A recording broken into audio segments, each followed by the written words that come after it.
So once again, good afternoon and welcome to your class in ATC 129 Post-Harvest Technology. So this is just in continuation of the different physiological processes in relation to post-harvest technology.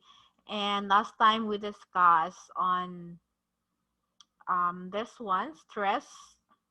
And we know that stress can damage our post-harvest commodities by mechanically damaging them. So the next is the physiological disorders.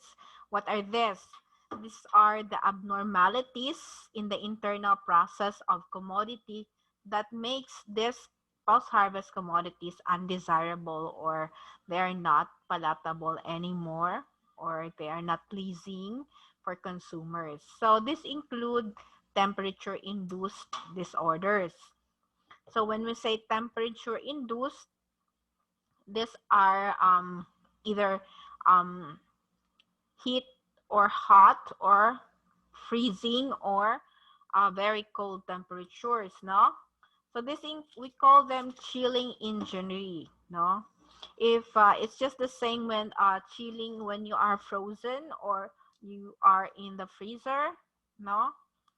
If mo to put this the same thing than when you go to snow, no, during winter. So in commodities, chilling injury is a temperature induced disorder which is caused by low temperature at below optimum or freezing, and this is manifested, for example, in mango, no? And as you will notice, there will be brown irregular specks or spots. So have you tried putting your mango or any commodity, fruits and vegetables inside the freezer? John? Ma'am? Nakatry na ka nga nagbutang nimo sa freezer? Ang sa mamang mangga? Yes.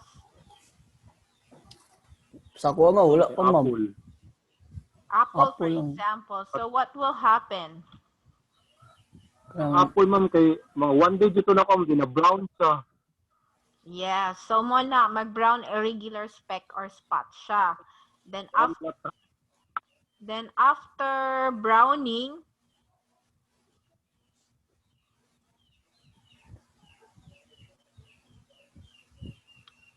so apat pa lang kayo, no? So after browning, mag-deteriorate na siya, no? So that's because an explanation yan is the high saturated fatty acid is converted to unsaturated because of the ratio of the high saturated fatty acid to unsaturated fatty acid.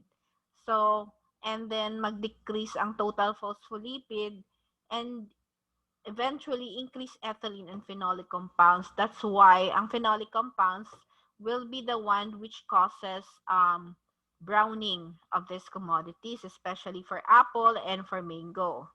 So that's chilling injury, this one, no? So you have try. If for the sake lang of curiosity, you can also try anything, no? I-try ninyo na ibutang sa freezer, then magka-chilling injury yan. How about mga ma'am, mga vegetables po, ma'am, like kuan, ma'am, pipino, ma'am? Yes, no? Even chilling injury for eggplant and also for cucumber, pepino. Magkuan ba siya, nanak po siya? Yes, exactly. So, for example, for queen pineapple, no? It has endogenous brown spot or black heart. Ito yung characteristic ng chilling injury of pineapple. So, the inner tissues near the core at the base ng fruit is color brown. And ang explanation nito is because the decline in ascorbic acid to a very low level, giving rise to anhydroascorbate that serve as substrate for browning reactions. So the reasons for almost all of the browning caused by chilling injury is actually yung mga compounds, no? phenolic compounds. And for eggplant, chilling injury also because of rapid moisture loss. And the epidermal cells will collapse and shrink and develop sunken areas called pitting. And this is also due to higher polyphenol oxidase activity and phenolic content. So this is shown here. Ito yung effect ng chilling injury ng eggplant.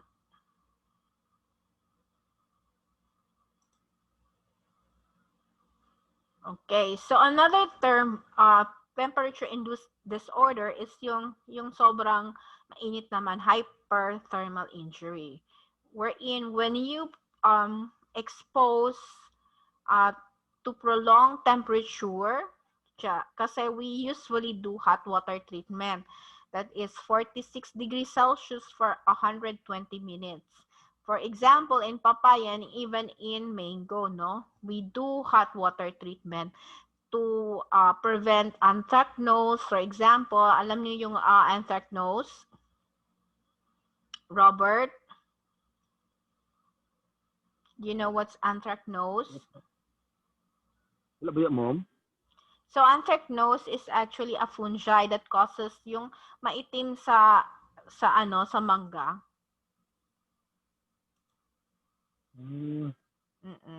So Sa tumoy, ma'am? Sa tumoy? yes.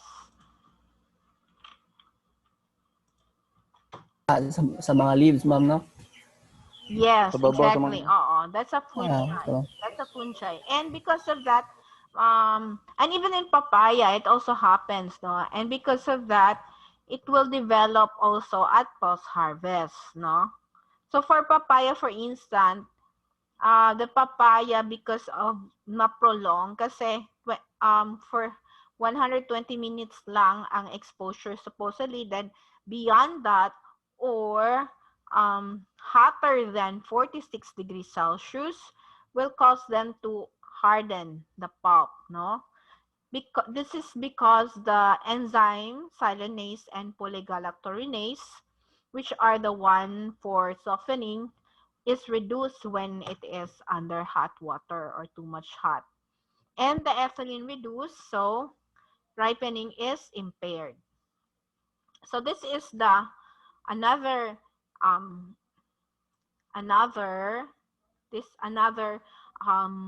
disorder, no? Anoxia or without oxygen. So this ang layman's term nito is internal breakdown of mango. Have you seen a mango like this, Albert? Yes, Ma'am. Kita na ko nga na, Ma'am. Yeah, and it's not nice Angon sa, ma'am? Kani siya nga mango nasa photo. Yes, ma'am. Yes, ma'am. So, if the mango is immature and then you prolong them in hot water or high temperature, so expose siya and low oxygen, so this will develop, we call it internal breakdown of mango, and this is anoxia induced or low oxygen. Pag high ang temperature ng hot water treatment natin sa mangga, yes, pag hot water treatment natin sa mangga, makikita niyo yan. I have video to show you later. I-post ko na lang yung mga links ng video sa which will be discussed on the middle ng classes natin, no? Yung mga different post-harvest facilities in mango, no? Meron akong video for that, video link. So makikita ninyo ano yung hot water treatment, how they do the hot water treatment. And this is one of the cause ng hot water treatment.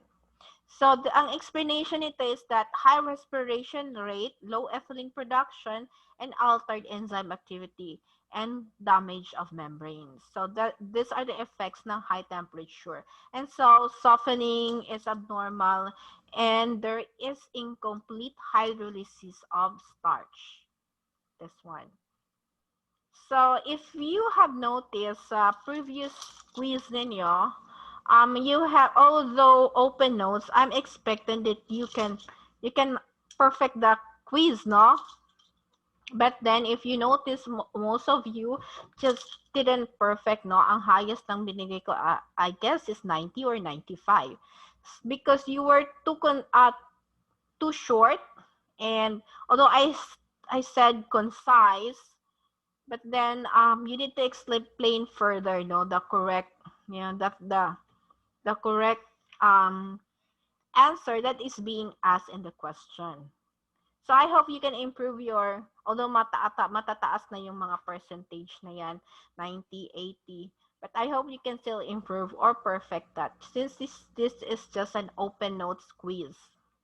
So in continuation, another anoxia or no oxygen induced disorder is yung tinatawag nating black heart in potato. So this is the photo of the black heart potato under 40 degrees Celsius. So what happened is that this is caused by high temperature again, but usually we don't subject the potato in hot water treatment, unlike for mango and for papaya.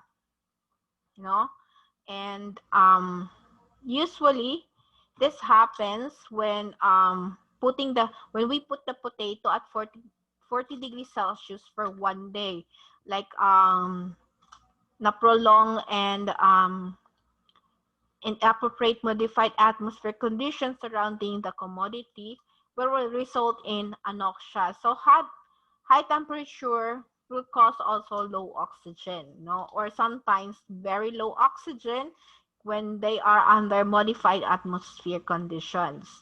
So if you let the potato and exposed under very high as 40 degrees Celsius, so in the field or anywhere, so ito yung magiging result, we call them black heart in potato. So yung sa mango is internal breakdown.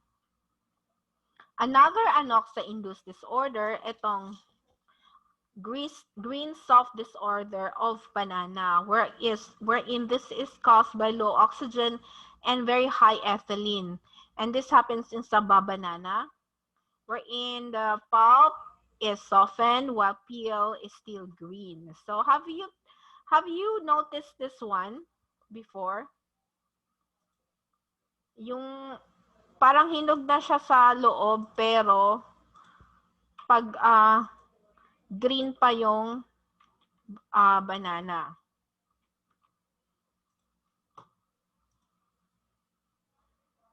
Have you, any one of you? Hi, Mark. Diyan ka ba, Mark?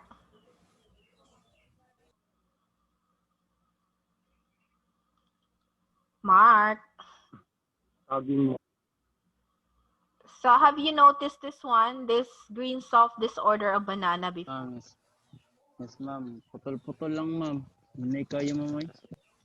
Okay. So, okay lang na. At least you have tried. Kasi parang palagi na lang si John, Albert, at si Jmar ang nakakausap ko every time. So, kasi you are 9 or 8.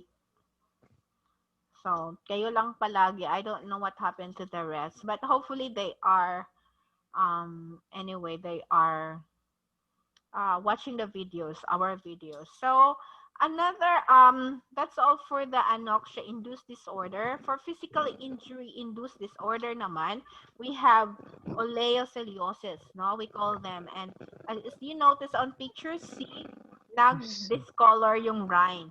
And this is because the oil is released from the hypodermis. And if you notice yung citrus, yung orange, yung pomelo, napaka ng peel nila, madaming oil, 'di ba? And this oil can also make the rind discoloration. So another one is ethylene-induced disorder. Like one effect of ethylene disorder is sleepiness of carnation. Nagro-roll yung petals.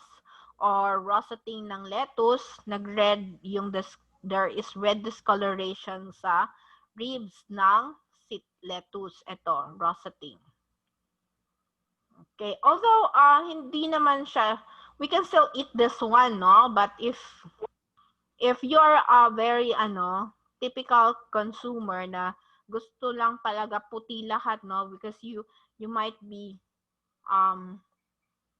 you are misinformed na because this is just a physiological disorder. This is not even affected by a disease or insect, no? Or a pest. But then we can still consume this one, but then for some maybe who have no knowledge on physiology will think of it as undesirable na. So for roses, there's a thing called bent neck, or yung stem nagbe-bend below the flower. And we always want the roses na, 'di ba, na talagang yung neck straight niya, yung bulaklak, 'di ba? And this is due to lack of water uptake by the stem. So nagbe-bend. So we don't want sometimes na parang misoriented yung mga ulo ng flower natin. No? So kadami na lang talagang kaartihan. So one is we have the light-induced disorder. And this is called greening of potato. So this is due to the formation of chlorophyll in the areas exposed to light. So sometimes, of course, this is very common. Yung potato natin merong green, di ba? Instead na brown lang talaga siya in the photo. So this is formation ng solanine. So be careful with solanine because this is a bitter and toxic compound. So kung meron kayong potato na ganito tapos nasasayangan kayo, better that you dispose this one or you cut it accordingly na mawala yung green, no? Kasi that's toxic, just like cassava. So another one that is light, and ito naman moisture loss-induced disorder. So we have the so-called vascular streaking of cassava, wherein there is blue or black or brownish tissue along the vascular bundle. Ito siya. This is the healthy cassava tuber. Ito yung nagbavascular streaking, and this is under UV light, no? You can see that there is formation ng brown tissue. And it appear one day after harvest, and this is because the loss of moisture. And this is caused by carbon dioxide levels below 5% or even higher than 10% can cause vascular discoloration. So we have the so-called finger drop, no? Fingers prematurely. When we usually talk of finger, it usually refers to what fruit? Albert. Ma'am, Kung may yung tag finger, asa man ang fruit?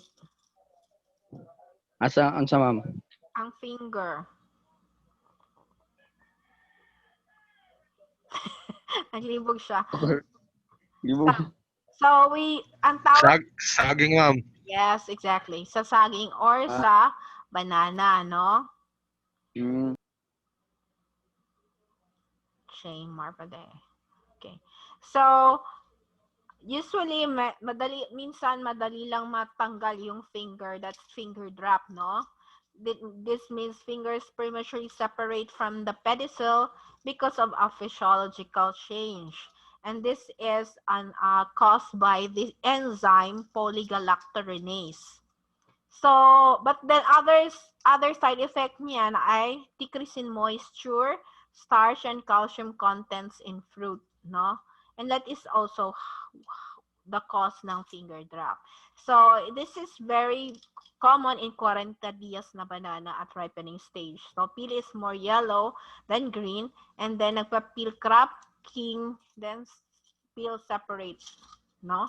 And finger pedicel separation. So, this is just to show you example of a figure showing the finger drop, no, here. So, nakakaano, 'di ba? It's not so nice kung madali siyang maputol. So, those are physiological disorders. Now, we move to pre-harvest modifiers ng quality. So, when we say quality, the consumer's expectation on the kind of quality or the kind of product they want, no? And when we say pre-harvest modifiers, it's before harvesting, no? So these are existing environmental factors and production practices during production of crop that will influence of the quality of the commodity eventually at harvest. So what are these qualities? These are attributes or characteristics that give a product value as a food, no? In the grower side, it should be good appearance, high yield, resistant to diseases, easy to harvest, and can resist damage. But for as a post-harvest handler or marketer, whatever, basta lang good appearance, matagal ang shelf life, and is still firm, no? But for us as consumer, it must be good appearance, firm, the flavor is good, no? And the nutritional value. So as an agriculturist, dapat alam mo, no? Kung bibili ka ng prutas, like for example, mango, how would you know? Because most of the mangoes are ripened artificially, not naturally, no? They are harvested green and then applied with a ripening agent like uh, carburo or yung calcium carbide, but I discourage totally that one as an agriculturist because it has been proven as can cause cancer. So we use ethylene, although it's synthetic, available commercially and it's expensive. So there are also other bioethylene. We call them bioethylene, no? So like for mango, no? Can you share, Jmar? Are you there? Kung saan mo pagkabalo na hinog na ang mangga or tamis ang mangga, kung inig mo palit ka. Jmar. Yes, Jmar.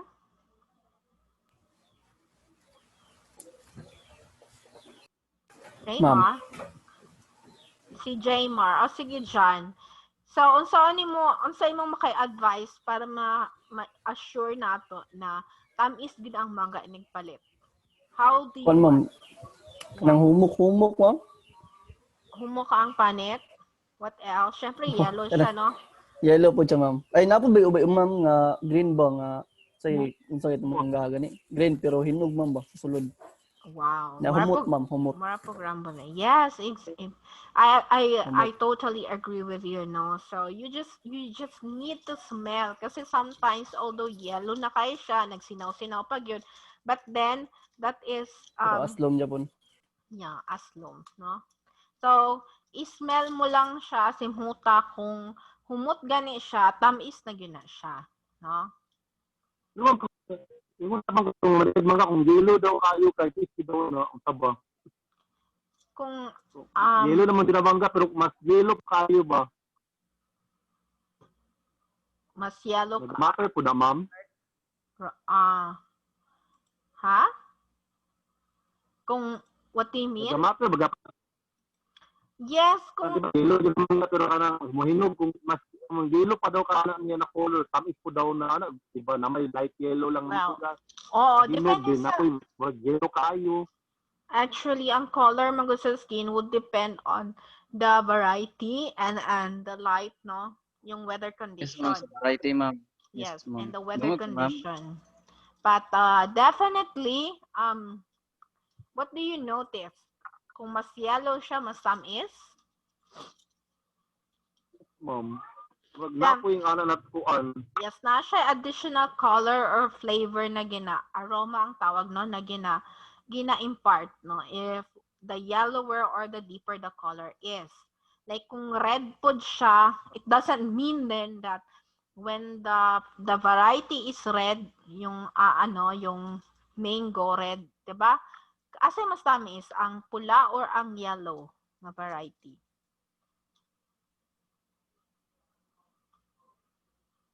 Pula. So, yes, hindi rin lahat, no? Kasi mostly dito they said that yung pinakamasarap at pinakamatamis na mangga sa Pilipinas lang ha, saan natin makikita? Batangas, ma'am. Are you sure? Hindi. Cebu, ma'am. Ako Sa Cebu? Ako, Bilisan. ma'am, sa Mindanao, ma'am. Sa Mindanao. Davao Secure, region. ma'am. Di ba, saan nalugar sa secure? Ganin ay mga mangga. So, actually, they say that if the Carabao mango, no, yung in terms of variety, and mostly, nasa, gaya na siya, sa, I forgot. But usually yung Batangas at saka yung yung Pampanga are the top producer ng mango. But we also have from yung sa may Palawan, I forgot. Mm.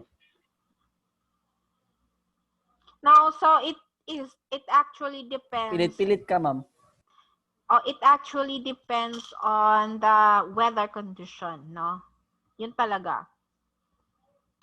And also the place. They said I forgot the term. But anyway, maybe later I can remember. I will just go back on that. So how would you know that it is the right time to harvest, no? Or if to come up with this desirable characteristic, we must harvest at the correct maturity. It's the key to satisfying quality expectation. So maturity indices or index is also your harvest index. So you can only tell that you can expect high quality if you harvest the commodity on the right um, maturity. So what are the importance of pre-harvest modifiers of quality, no? These are very important for post-harvest diseases, insect pests, and physiological disorders because these begin before harvest. And when we say pre-harvest modifier, yung before time mag-harvest. And also, second is poor quality produced can't be transformed into good quality one. When nun pa, during your pre-harvest practices, you don't practice properly, no, good agricultural practices. So what would you expect? You don't have enough for your for your quality after harvest. And any factor that affects the quality at harvest will also affect eventually the quality after harvest. So another one is the genetic factors, no? Sometimes genetically they're already susceptible to mechanical damage, like the square tomato, no? You haven't seen a square tomato, but in Japan they even have square watermelon melon. And there are genetically na talaga na product na susceptible sa disease like the Carabao mango sa anthracnose. And shelf life potential na like the red creole over the yellow granix onion and the rapia rambutan from Indonesia and the Malaysian red or Malaysian yellow rambutan. So what are these climatic factors, no, that affect post-harvest? We have temperature, light, wind, relative humidity, and rainfall. What are the effects of temperature? For color, sabi ko nga, it develops at 12 degrees Celsius lower, so malalamig. And 30 to 35 degrees Celsius will reduce lycopene but not beta-carotene. And in terms of chemical composition, if low if temperature is higher than required. So, yung kanyang mga chemicals sa loob is konti lang, that includes sweetness, kung ang temperature is very high than what is required. For texture naman, higher soil temperature, 23 to 26 up, will cause rough skin potato tubers. We call them rosating. So yun yung effects ng temperature. We have also maturation rate. Low temperature, longer than ang maturity. So pag malamig, matagal ang maturity. For quality of processed product, the lower the temperature than 10 degrees Celsius, the darker chips than tubers at 15 degrees Celsius few weeks after harvest. Because starch are converted to sugars and caramelized, that's why it can cause browning. So that's the effect of very low temperature or lower than 10 degrees Celsius. So, symptoms ng solar injury natin are yung under the sun, no?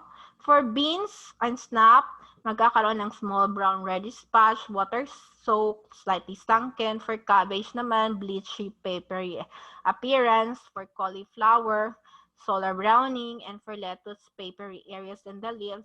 And for muskmelon, onion, and garlic, magkaka-sunburn talaga. For pepper, dry paper, yellowing and wilting. For potato, sun scald. Also for tomato, or watery and blistered areas. So, and solar yellowing. So, those are the effects ng solar injury. At physiological disorder naman during high temperature, high field temperature, we have for asparagus, nag-feather siya. For cabbage, black leaf spot and tip burn. For garlic, waxy breakdown. For lettuce, tip burn, rib discoloration, at saka russet spotting. For muskmelon, may vein track siya, and onion, translucent scales, and potato, kanina, as discussed, black heart, and for radish, pithiness ang tawag. So, for the effects ng light at maturation rate, mango and citrus will mature earlier if under the sun. And for color naman, the sun exposure will make the brighter color. And for very intense sunlight, it can cause sun scald, discolor, or watery and deteriorate. Parang sunburn rin or sun scar. The same with what happened with people with sunburn. So another effects of light is the composition for composition and eating quality ay yung at adequate light, more ang photosynthesis niya or yung carbohydrates, so more solids, less acids, so sweeter siya. So if more or at tama lang yung light, so sweeter siya. So that's why depende talaga yung taste or eating quality sa weather condition. Yung shaded pineapple naman, may high acid siya, so shorter yung storage life niya. And under direct sunlight, it will increase lycopene and vitamin C, while excessive sunlight will also inhibit lycopene and carotenoids. So light is very important, no, in the eating quality and composition.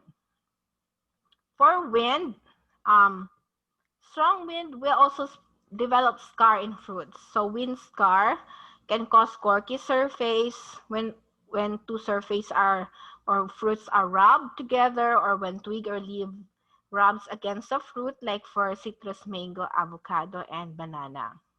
That's why binabalutan siya to protect them. So relative humidity is another one. So high relative humidity can cause larger and heavier citrus, rambutan, mangosteen fruits, and due to the high total soluble solids. And with high RH, magkakaroon din ng high disease of anthracnose incidence. But for low relative humidity, this can cause drying of splinter ng rambutan. And another one is rainfall, no? Low soluble solids in muskmelon and watermelon will not cause sweetness before rain before harvest. And with rainfall, fruit splitting in lanzones, so sudden change in hydrostatic pressure is the cause of that. And for cracking of rambutan, like for wrong green na variety, the areal parenchyma is expanded than the peel. So this is due to heavy rain also. And also onion sprout and root easily and during rainy season. That's why for onion, it is important that